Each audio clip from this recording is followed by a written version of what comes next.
Assalamualaikum warahmatullahi wabarakatuh. U'arifukum binafsi.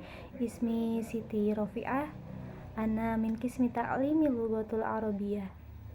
Al-Fatrah as-salis bifaslil ba. Wa ana talibah bi Jami'ah Sultan Maulana Hasanuddin Al-Islamiyah Al-Hukumiyah Banten. Baik, di sini saya akan menjelaskan tentang konsep dasar pendidikan untuk memenuhi tugas mata kuliah dasar-dasar pendidikan. Konsep dasar pendidikan. Nah, apa sih pendidikan itu? Menurut Kamus Besar Bahasa Indonesia, pendidikan ialah proses pengubahan sikap dan tata laku seseorang ataupun sekelompok dalam upaya mendewasakan manusia melalui sebuah pengajaran maupun pelatihan. Pendidikan merupakan suatu usaha membantu para peserta didik agar mereka dapat melaksanakan tugasnya dengan mandiri dan melaksanakan tanggung jawabnya. Dengan demikian, pendidikan adalah segala sesuatu yang mempengaruhi pertumbuhan, perubahan, dan kondisi setiap manusia. Perubahan yang terjadi adalah pengembangan potensi anak didik, baik pengetahuan, keterampilan, maupun sikap dalam kehidupannya.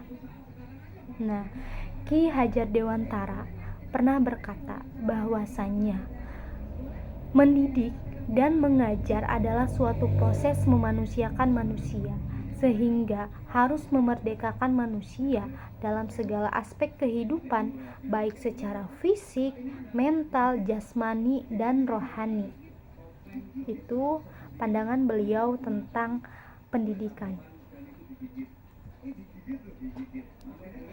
Pendidikan adalah hal yang paling terpenting bagi setiap individu dalam meningkatkan kemampuan pengetahuannya. Selain itu, pendidikan juga dapat dijadikan sebagai salah satu keberhasilan kemajuan negara yang dapat membutuhkan kepribadian bangsa, memperkuat identitas nasional, maupun memperkuat jati diri sebagai suatu bangsa.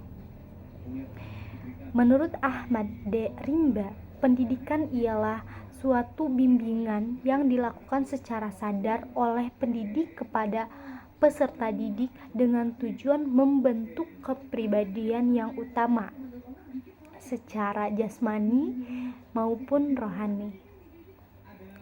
Baik, pendidikan adalah pengalaman-pengalaman belajar yang memiliki program-program dalam pendidikan formal, informal, ataupun non-formal di sekolah yang berlangsung selama seumur hidup, yang bertujuan untuk mengoptimalisasi pertimbangan kemampuan-kemampuan individu agar di kemudian hari dapat memainkan peranan secara tepat.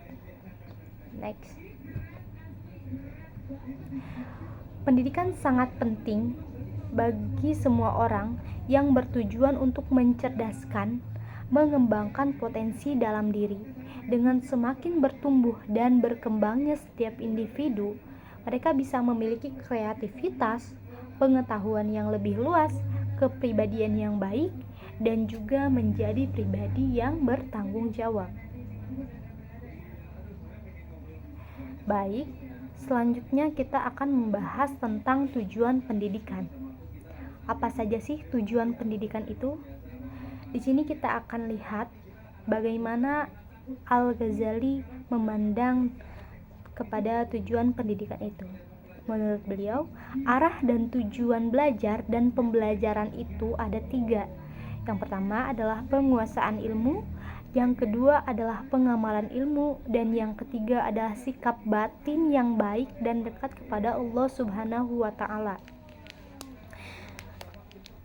Menurut Kiai Haji Ahmad Dahlan, pendidikan bertujuan untuk menciptakan manusia yang pertama berbudi luhur, yaitu alim dalam agama. Yang kedua adalah luas pandangan, yaitu alim dalam ilmu-ilmu umum. Dan yang ketiga adalah bersedia berjuang untuk kemajuan masyarakat. Nah, di dalam Undang-Undang Nomor 20 Tahun 2003 Pendidikan nasional pasal 3 disebutkan tentang tujuan pendidikan, yakni mengembangkan potensi peserta didik agar menjadi manusia yang beriman dan bertakwa kepada Tuhan Yang Maha Esa, berakhlak mulia, sehat, berilmu, cakap, kreatif, dan mandiri, serta menjadi warga negara yang demokratis juga bertanggung jawab. Selanjutnya adalah tujuan pendidikan adalah seperangkat hasil pendidikan yang dicapai oleh peserta didik setelah diselenggarakannya kegiatan pendidikan. Tujuan pendidikan adalah untuk mendidik anak agar menjadi manusia yang sempurna hidupnya, yaitu kehidupan dan penghidupan manusia yang selaras dengan alamnya atau yang kita sebut dengan kodratnya, dan bermasyarakat. Tujuan pendidikan dalam Islam adalah untuk membimbing dan mendidik seseorang untuk memahami ajaran agama Islam. Diharapkan mereka memiliki kesadaran berpikir atau yang biasa kita sebut dengan IQ, kecerdasan emosional, dan memiliki kecerdasan spiritual untuk bekal hidup menuju kesuksesan dunia dan akhirat. Nah, orang-orang sempat bertanya, ngapain sih sekolah tinggi-tinggi? Oke, tujuan pendidikan itu untuk mempertajam pikiran, memperkukuh kemauan, serta memperhalus perasaan. Fungsi. Selanjutnya kita akan membahas tentang fungsi pelaksanaan pendidikan nasional. Pada pasal 4, pendidikan nasional bertujuan untuk mencerdaskan kehidupan bangsa dan mengembangkan manusia di Indonesia seutuhnya, yaitu manusia yang beriman dan bertakwa terhadap Tuhan Yang Maha Esa dan berbudi pekerti luhur, memiliki pengetahuan dan memiliki keterampilan, kesehatan jasmani dan rohani, kepribadian yang mantap dan mandiri. Fungsi pendidikan menurut David Foveno. Beliau mengatakan bahwasannya ada 6 fungsi pendidikan. Yang pertama adalah transmisi atau pemindahan kebudayaan. Yang kedua adalah memilih dan mengajarkan peranan sosial. Yang ketiga adalah menjamin integritas sosial. Yang keempat, memilih dan mengajarkan peranan sosial. Yang kelima adalah sekolah mengajarkan corak kepribadian. Dan yang keenam adalah sumber inovasi sosial.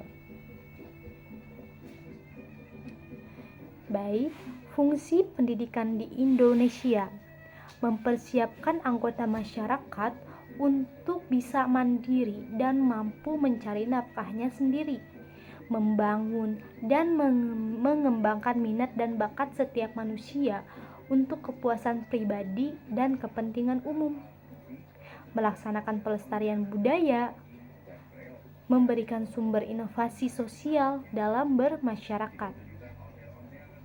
Pendidikan nasional berfungsi mengembangkan kemampuan dan membentuk watak serta peradaban bangsa yang bermartabat dalam rangka mencerdaskan kehidupan bangsa, bertujuan untuk berkembangnya potensi peserta didik agar menjadi manusia yang beriman dan bertakwa kepada Tuhan Yang Maha Esa, berakhlak mulia, sehat, dan berilmu.